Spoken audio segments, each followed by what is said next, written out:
माझ्या सर्व डायबिटिक पेशंटना विनंती आहे की तुम्ही एक्सरसाइज करा, डायटिंग करा आणि डायबिटीस कंट्रोल करा. त्याचबरोबर तुमच्या काही इन्शुलिन किंवा डायबिटीसची गोळी आणि जेवण वेळेवर ठेवा.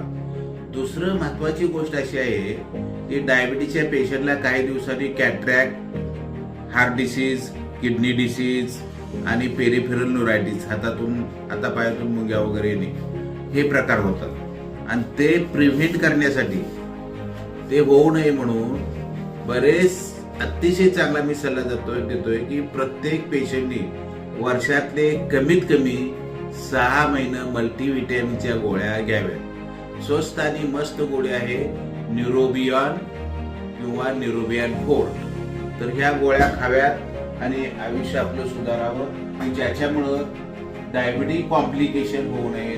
डायबिटीस हे स्लो पॉयझन आहे, हे सर्व पेशंटनी लक्षात ठेवावं आणि आपल्या सर्व पेशंटला विनंती की आपली काळजी घ्यावी.